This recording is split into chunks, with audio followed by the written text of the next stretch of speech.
I can either try to pull myself out of this, or I can just be as a miserable fuck and just hate my life and just want to die. And I think I just pulled that from somewhere in my own self, just the strength to keep trying.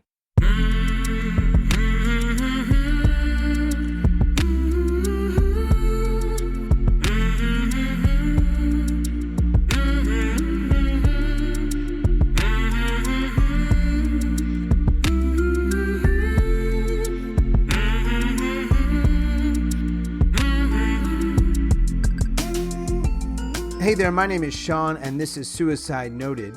On this podcast, I talk with suicide attempt survivors so that we can hear their stories. Every year around the world, millions of people try to take their own lives, and we almost never talk about it. And when we do talk about it, many of us, including me, aren't very good at it. So one of my goals with this podcast is to have more conversations, and hopefully better conversations with attempt survivors. We've been going strong since last July, and I'm going to keep trying. Now, we are talking about suicide, so this may not be a good fit for everybody. Please take that into account before you listen. I do hope you listen, because there is so much to learn.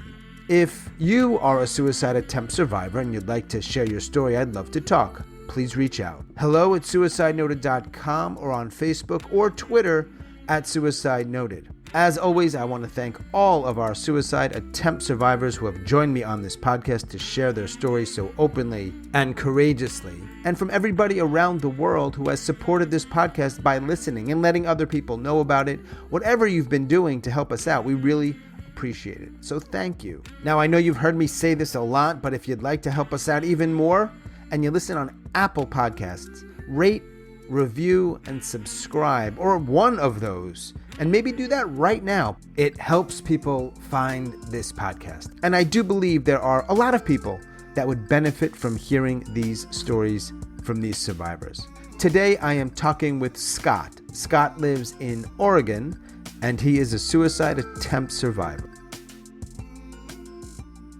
Hey, Scott. Hey. What's up, Not man? a lot. How are you, Sean?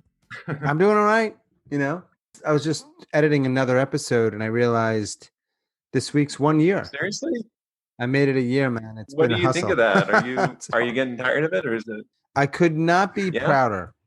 I don't know if that's the best word, but I'm just super glad that I had an idea. I did it. And there are people who were like, yeah, I'll talk to I'm you. sure glad you did, man. Like, I feel like it's not really something that's out there right now. And I found it, and is honestly one of the only things that I found helpful when I was there. Yeah, it's cool. Nice. Not an ego thing, just like, good. I'm glad. Because I think we all try to just do something that Right. matters, We're just trying to do stuff like that. So yeah. And so you're up in Oregon, right? Moved up here, let's see, maybe 4 months ago after my divorce. Yeah, I love it. The Willamette Valley is the best place I've ever lived. I was living down in Medford, Oregon. I took a job up there after I finished some schooling.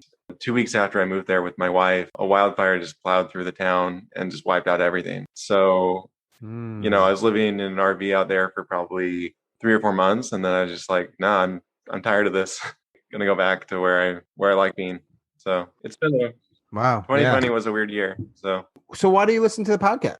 I find it interesting. I think that it's neat just meeting all these people who come from like completely different walks of life, but for whatever reason are just, have the same sort of response to the life that they're living, where they just get to the point where they're ready to check out. I guess I think it's insightful. I think it's heartwarming to just hear all these stories from people who are struggling. And I think I learned things from them. Mm-hmm. But if we're talking here, yeah, then I believe you have attempted suicide at least once. Several times, actually. I guess it depends on how you define it, but it's how you define it, man, not me. Okay. First time was I come from a super Mormon background.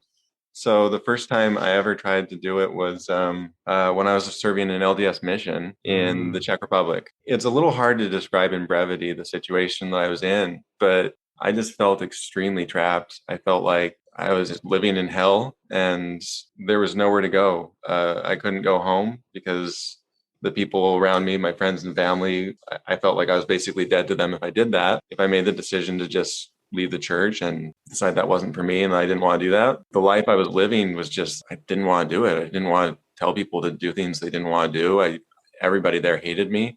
it was just miserable. So while I was there, I took a lot of pills. I first tried to convince myself to jump out of my apartment window. I couldn't do it. At that point, after I took the pills, people stepped in and tried to get me medicated, and I ended up going home. That was the first attempt. When was that? That was when I was 20 years old. So I'm 32 now, so 12 years ago. In Czech Republic. Yeah. As a mission or missionary, I guess you'd say, right? Yeah, as a missionary. Yeah. I am going to make some assumptions, but I could be way off here. I assume you're not a part of the Mormon culture anymore. No, not at all. I left probably about 10 years ago, shortly afterward. Probably one of the most difficult things I've ever done in my life. Right. But So from what I've heard of any church, but maybe that one more than most, everything's there. Every yes, connection, every friend, every. very much so. And So you're leaving it all.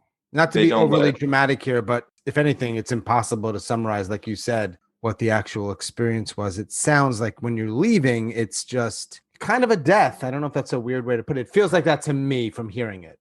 No, it's like imagine being in a village or a tribe and just deciding I'm gonna leave. I'm just gonna go out into the forest and just make it on my own. That's basically what you're saying, because nobody's gonna follow you. Nobody's gonna give you support. Did anybody help you in any way, even sort of a quiet message here and there? Sort of don't tell mom or don't tell Chuck or Linda. I don't know. I don't know. I'm making up names here. I had supportive friends from high school who sort of followed me and provide some support. I'm not in very good contact with them anymore, but yeah, they helped me. I reached out to them during that time, and I guess I was surprised, like once I made that decision, that there were actually people who showed up for me. And there are people out there, I would imagine, especially with social media allowing people to find each other more easily. Are there groups that were like, hey, we've gone through that, reach out, join us, we can give you, if nothing else, some support? Or was that not available, or you didn't look? I think I didn't look. I think I was too young. I think I didn't know where to. And really, if we're talking about like 2000, what is it, 8 or 9, social media was new then. Yeah. When you said you were in, I think you said the word hell. Yeah, I would describe it that way. Right. I mean, if you're in hell, I think it makes complete logical sense to want to leave that place. I'm always thinking about why some people try and some don't. And this is more of an open conversation. Some people would be in that situation. You can see I'm trying to find my words carefully here, and be miserable as shit beyond, but not try to end their lives. Some people will say, I'm done, I'm out. And so for you, I mean, is there any, I guess my point, my question really is was there other stuff going on with you that you think lent itself to that decision? Definitely. And maybe I should have explained, like I came from a family that I didn't feel loved as a kid at all. I grew up in a family with 11 kids. I grew up with this idea that like you live your life a certain way or else, and it never resonated with me. I never felt like I ever had a adult in my life who understood me, who loved me, who wanted me to be myself. I spent a lot of my teens and 20s being enormously depressed. I think for most people, I think if you're already struggling with depression and life really takes a bad turn, it just becomes that much more appealing. Yeah, so when you say you were enormously depressed, I can't prove this, but I know a lot of people that listen right now that are hearing this, whenever that is, because these episodes sort of live for a long time. They are depressed. Some of them are thinking about suicide. What did it look like or feel like for you when you're depressed? Are you the person who's mostly sleeping? Are you the person drinking and drugging? What did it look like? For me as a kid growing up and as a young adult, just extremely withdrawn, checked out, doing the bare minimum of life and not really even trying to find joy. I didn't find drugs and alcohol until I was in my late 20s, just because I was Mormon. I think it's probably good that I didn't, because I think I would have abused them more. As far as what depression looked like for me, I think that was it. I think I didn't have very many friends. I think I didn't know how to find anything valuable in life. I enjoyed art, and I've always been kind of a little bit of a writer, and I think that's part of where I found some degree of solace. You came back from Czech. You're still a pretty young guy. Mm-hmm. You had tried to end your life. It didn't work. I don't know if that's the best way to frame it, but that's the word I'm choosing.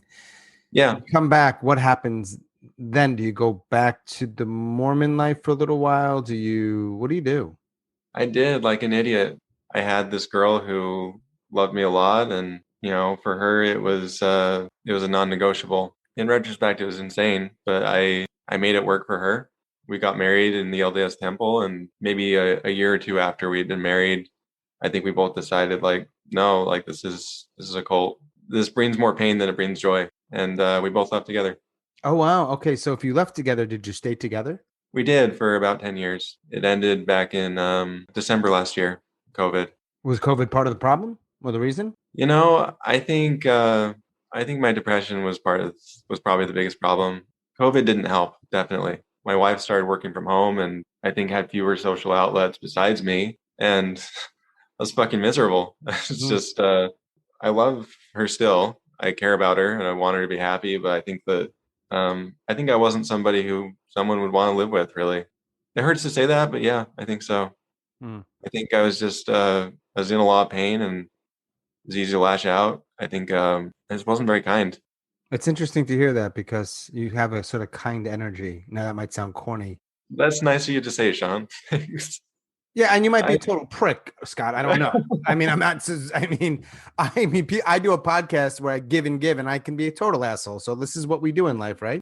like I don't think I am a prick. I think it was a dynamic that didn't fit. Like she wanted to help so badly, and the fact is like you can't fix that for somebody. You can't bring them out of their own depression. Mm-hmm. I think I ended up resenting her for it. And is all this happening before you left the church in Utah? Is that 'cause that's mostly where it's centered, right? Yep, yep, Yeah. that's right.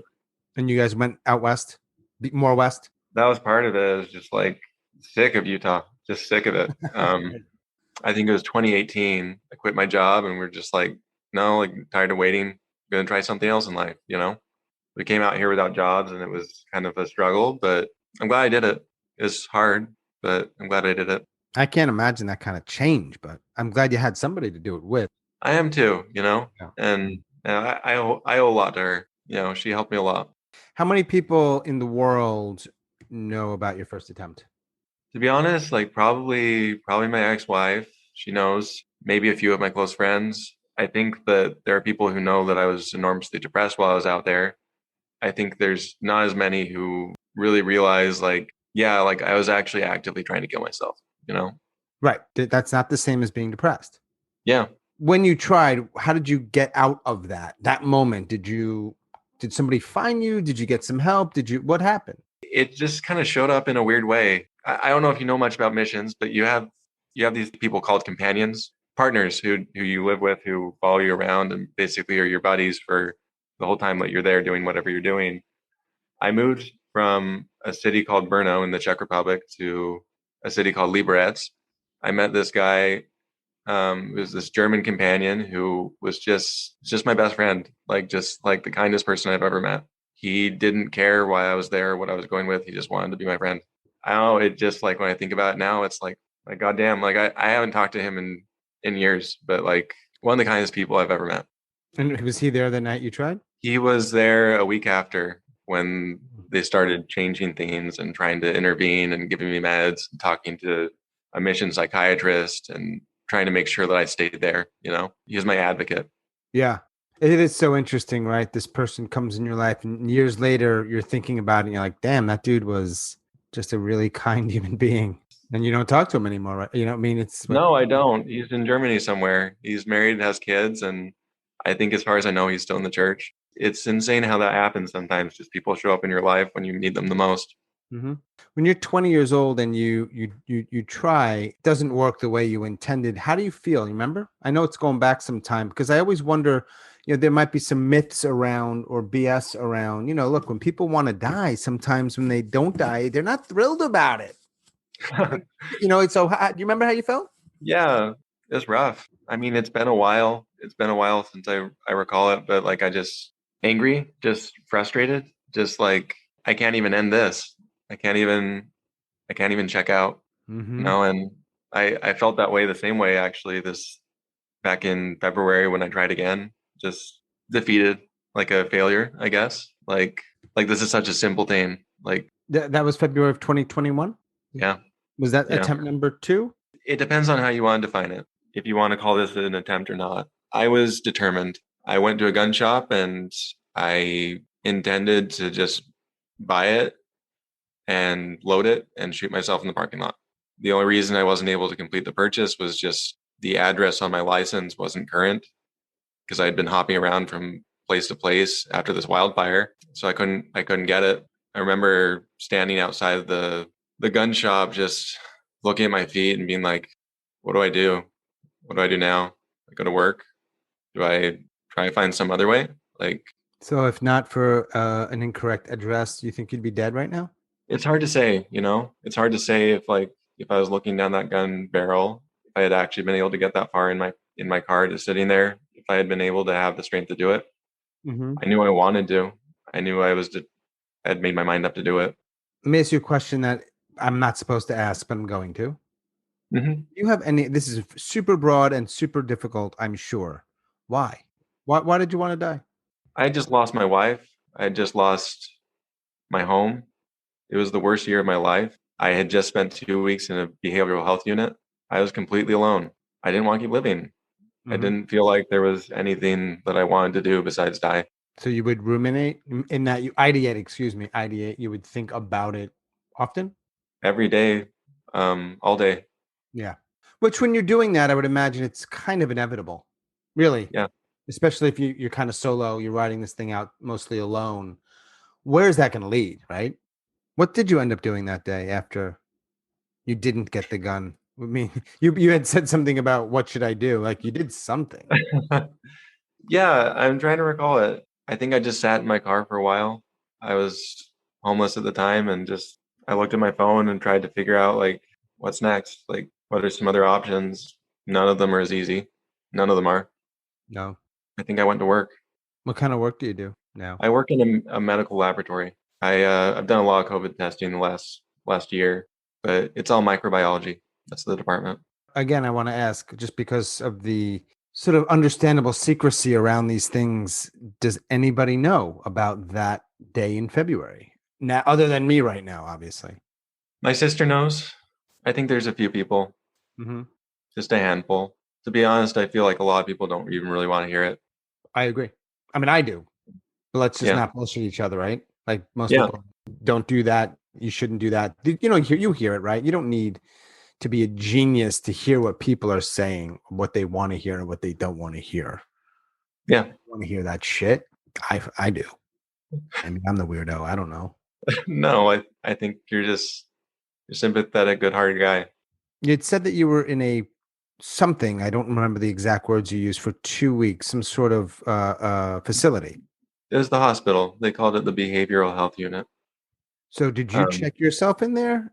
no, that's fucking dramatic. I bet. Like, how did you end up getting there? Like, yeah, what happened there?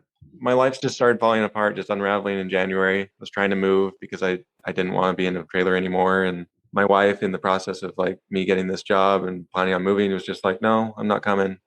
I'm not coming. I'm done. I just started making plans. I was writing a letter. I hadn't finished it, but there was just a night in February where I got up. I wasn't planning on doing it that night. I was just getting plans, putting things together to move. I get up, look in the other room where my wife is texting and just laughing about something. I just thought, like, how on earth could anybody be laughing about this right now? Like, it's just, I said, I said, fuck you. And I slammed the door of the trailer and I left. And she didn't know what was going on. So she did some digging. She found the letter that I'd been working on and called the cops. So I'm at Walmart getting some bins to pack up some shit. And I look at my phone and I have 5 calls from her. I call them, I call her, and there's a cop on the other end of the line asking me where the hell I am, basically just asking me to comply. I tried to de-escalate the situation. I couldn't. I was just like, I don't want to talk to you. There's nothing to talk about. And anyway, I told them where I was. 5 minutes later, there's 3, 4 cop cars that show up, and these cops get out of their cars. They're all pointing AR-15s at me, What? and I'm serious. Every single one of them. They tell me to get my hands in the air. Oh man, Scott, I'm listening, man. I'm getting pissed off over here, bro. I have my hands in the air. I'm like, what do you want? Like, what do you want from me? They knock the phone out of my hand. They throw me on the ground, handcuff me, and throw me in the back of a squad car. Did your wife lie about something? She told them I had a gun. All right, now it makes a little more sense. They didn't know if you were going to shoot people at Walmart. I mean, I guess I have no fucking clue. They didn't explain it to me, but I've never owned a gun, never once. So they took me to the hospital and checked me in. And Such a tricky spot because people can so abuse that, right? I'm not suggesting your wife did, but if she wanted to, she says X and then the people respond and it might be way off and then you get treated like that. it was insane. It was insane to realize like you say anything to somebody Yep. about somebody else's mental health, Yep. like you can incarcerate them against their will as long as they want. It's insane. And you can imagine all the potential ways to abuse that. Yeah. And it Yeah. was abused. Yeah. Yeah. It sounds like abuse. And so you're there for 2 weeks against your will, essentially, it sounds like. Against my will. I initially refused care for 7 days. I didn't eat. I Wow. told them, fuck off. I was Yeah. just furious. I was furious. I was like, I have no business being here. This is Right. my fucking choice. Like, Sure. who the hell are you? Right. Eventually, like, Yeah. What'd they do? oh, they just kept trying to push meds and try to give me help I didn't want to have. Eventually, on the seventh day, I just woke up and I was just feeling myself because like my body was just shrinking because I wasn't eating. Wow. And I was like, I can either cooperate, I can either do what they ask me to do, and I can get the fuck out of here, or I'll be here for the rest of my life. You think so? They were talking about court committing me What does to that mean? a long-term facility based on the fact that they felt I was suicidal and a threat to myself, and I was not complying with treatment. And so in the state of Oregon and perhaps many other states, when that's happening, we just lock them up longer? Yeah, they can court commit you for against your will for at least 6 months. Are you having to pay for that as well? I'm still paying for it. I'm still paying the medical bills. It's unbelievable.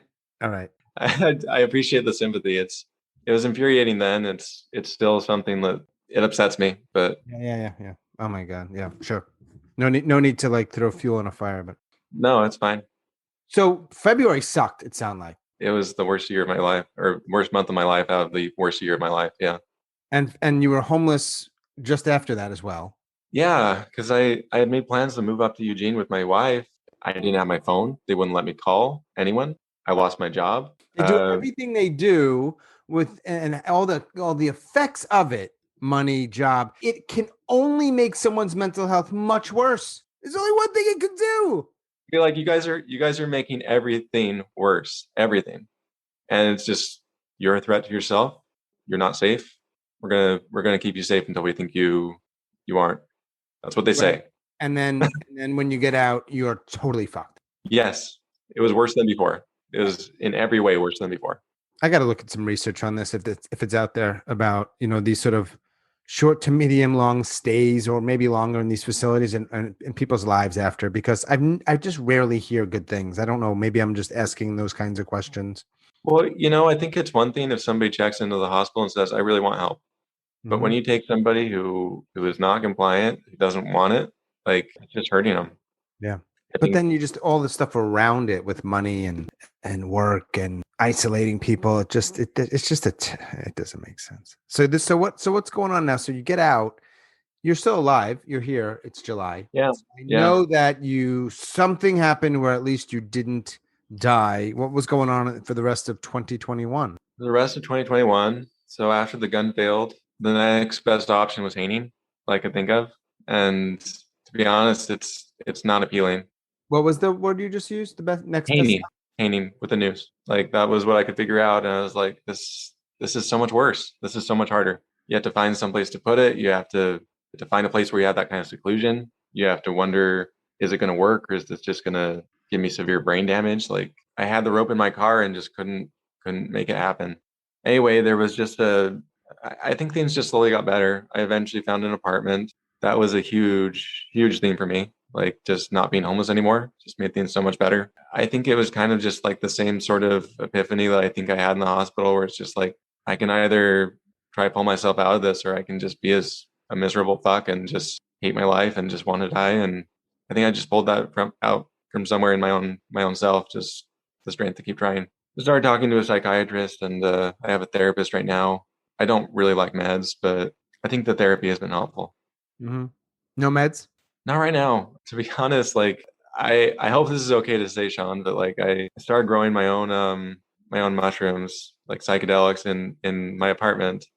Good. And I feel like it's fucking medicine. I feel so much love. I feel so much love for my life and for the people around me when I use them, when I come off them. And it's changed things for me. It's Wow. really in a way that just antidepressants didn't.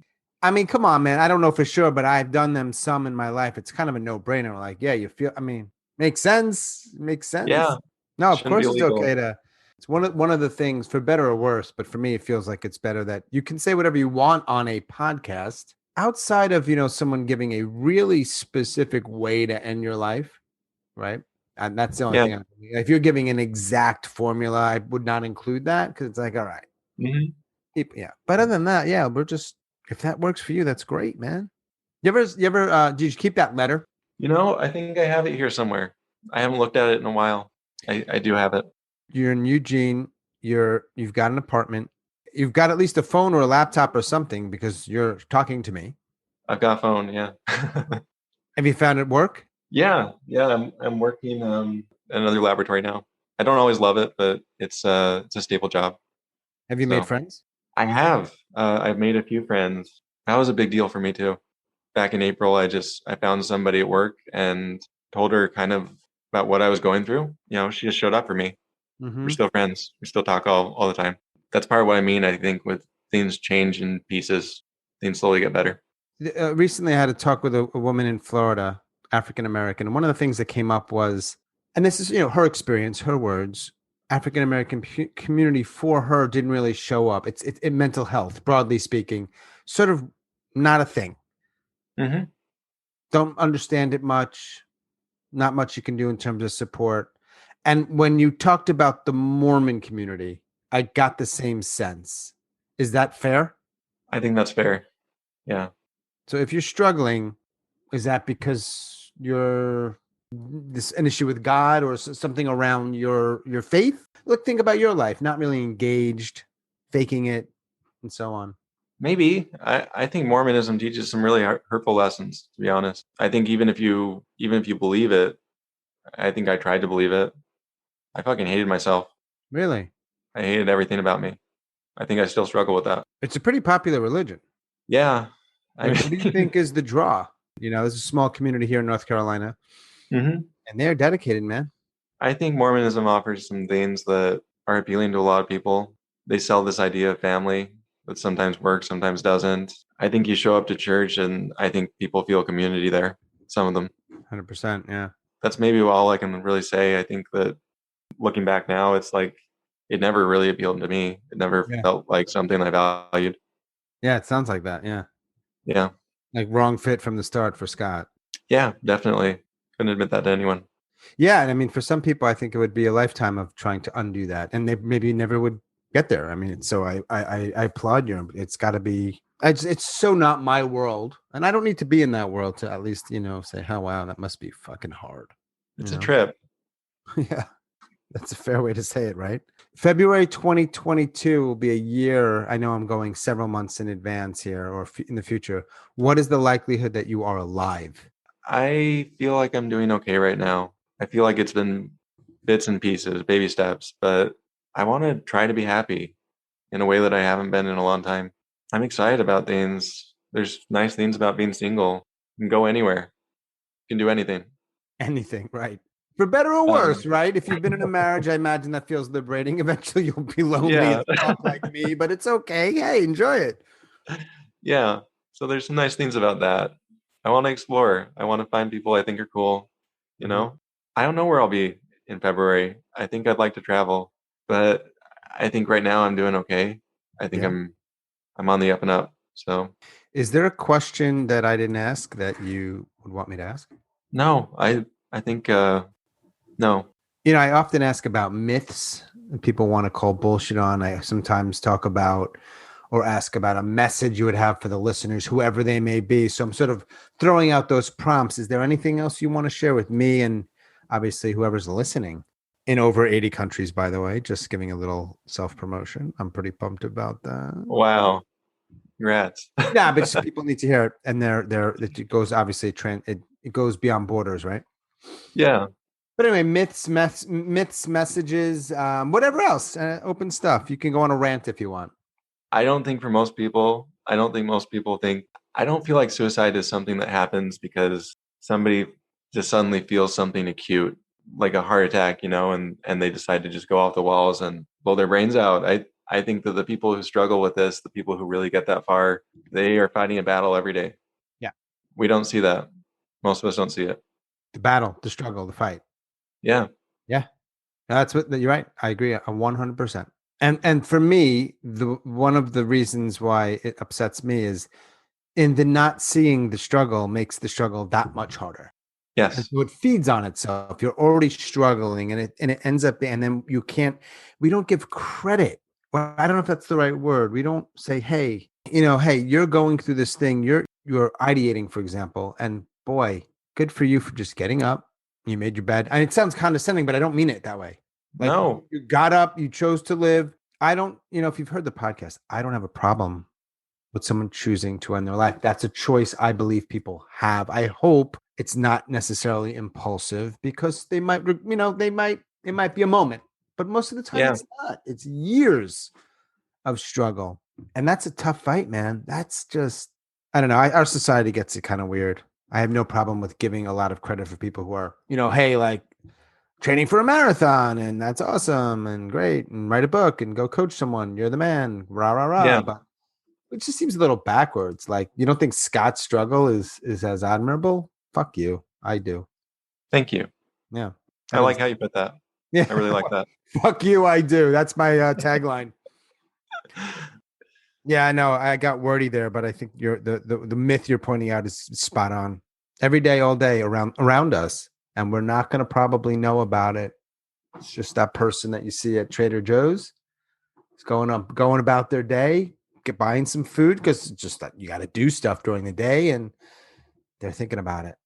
Yeah. So, when I keep that in mind, I feel a lot of compassion for people. Yeah. So. Yeah, I was gonna say, like, if somebody's listening and like, I guess you just sort of answered the question before I asked it. It's like, yeah, knowing that, I guess it's inevitable or hopeful that you'd have a little more compassion for people and that would show up or present in a way where they would feel that should your paths cross. Yeah, absolutely. Yeah, Scott, man, I hope things continue to get better. Of course, I want that for you.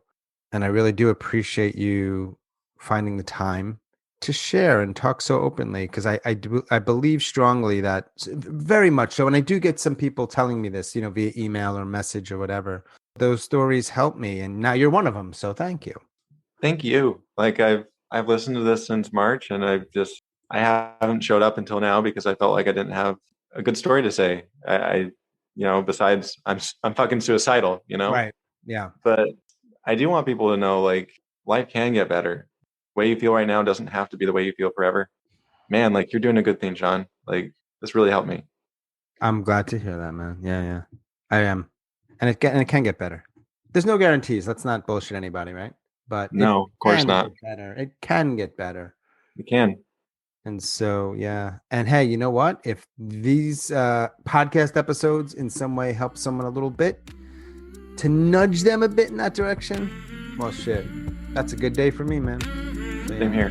Keep doing what you're doing, Scott, and I wish all good things for you, man. You too, Sean. Right, see ya. Bye.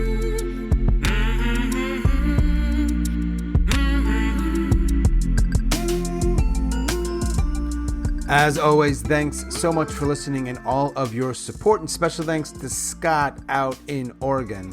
Thank you, Scott. If you are a suicide attempt survivor and you'd like to share your story, I'd love to talk. Please reach out. hello@suicidenoted.com or on Facebook or Twitter @suicidenoted. And a friendly reminder, if you listen on Apple Podcasts, please rate, review, subscribe. It really helps people find this podcast, and there are people that need to find it. Thank you for that. That is all for episode number 69. Stay strong. Do the very best you can. I'll talk to you soon.